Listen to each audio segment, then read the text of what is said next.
Hey, Kingdom family. Hey guys. Welcome to the channel. So today we're going to talk about what? First Amendment, Yeah. right?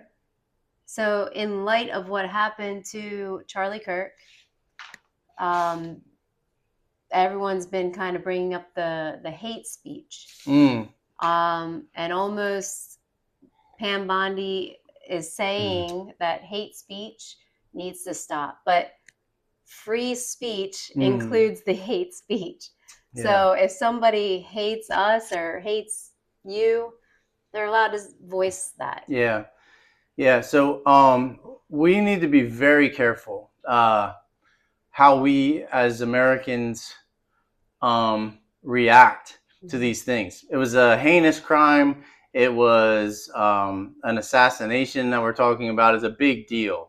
Um, and I think Charlie would agree, and his wife would agree. Be cautious that we do not allow people to attack the First Amendment right, because we have the First Amendment so we can speak the word of God in the public. Second Amendment is to defend the First Amendment. Understand? Okay, so we have to be super careful that I feel like I'm talking really loud, but this is so like we had some people like come over and super excited that people are getting fired left and right for their what they call hate speech. Anybody that said something like, "Well, our life is better off" or whatever else, and is it rude? Yeah, it's rude for people to say that. Um, but I need you all to understand that when that line is crossed, it's crossed for everybody. It's not just a one-sided thing like, oh, everybody that was like ignorant or mean in their talking gets fired. Well, guess what? Next term, all Christians could get fired because what we believe to a lot of people is hate speech. 2020 and to 2022 we had Roe versus Wade overturned. Okay, there's all kinds of hate speech during that. There's Black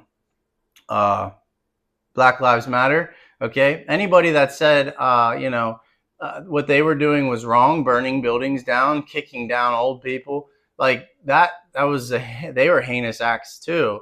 They did not have the right to that. We have a right to peaceful protesting, but not what they were doing, the rioting and everything. We have to be super careful. The First Amendment right is important, and it blocks a lot of stuff from going down in this country.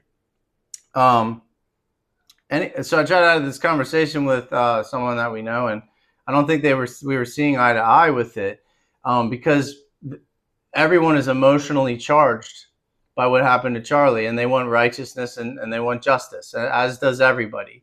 But that cannot come in the form of removing somebody's rights.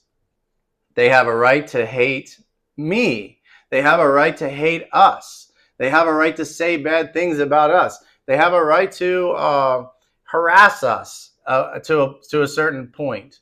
Okay, if they start threatening lives, then hey, we get people involved. But I just want everybody to know you got to be really. I'm looking at the wrong spot here. You got to be really cautious to agreeing with that. Anybody that speaks against Charlie Kirk or the Kirk family in a rude way should be fired from their job. They're allowed to say that, right? Thank God, because Charlie would be all about the preachers in the streets in America preaching the gospel in the streets. We have the freedom to do that. We have the freedom to do that, even though so many people call that hate speech. It's which hate speech is actually the left brought that up how many years ago. I mean, you get the wrong group in leadership, and then you're overturning everything that they're saying. They are going to call hate speech all of the people that are against abortion. That's hate speech. you can't stand on it anymore. Right. The definition, when they change the definition of what hate speech is, then we run into a problem. And they can do that almost overnight. They can change the definition of what hate speech is. It's just, oh, you offended people. In Europe, if you offend somebody, if you hurt their stinking feelings, you can go to jail. Like it is pretty bad. We are, this God-given country. We have the right to say whatever the heck we want to say without threatening somebody's life, right? And we have the right to protect ourselves for those whack jobs that want to threaten our lives. Okay? So honestly, people, be thankful for the country that you live in, because it's worse other places. And just remember our First Amendment right. Very critical right now. Church, you need to be praying that this amendment can stay, because and not be tainted or messed with, because we're coming into the last days. We're coming into the beast system, and the Antichrist would love for the Christians not to speak, and that's going to happen all over the world. Let it not happen in America. Let America be a beacon of light in those last days. Okay. Anything else? That's it. It's just, don't fall into that hate speech needs to go. Right. Right. Yeah. So Pam Bondi, be sure you're on the right side of this, okay? Because the Lord sees everything. So we hope that you're standing up for what the Lord wants you to stand up for. Don't sway to the left or to the right, but we have these rights. Thank God that we have these rights. And the government works for the people. Let's never forget this. All right? Yeah. See you guys. Yeah.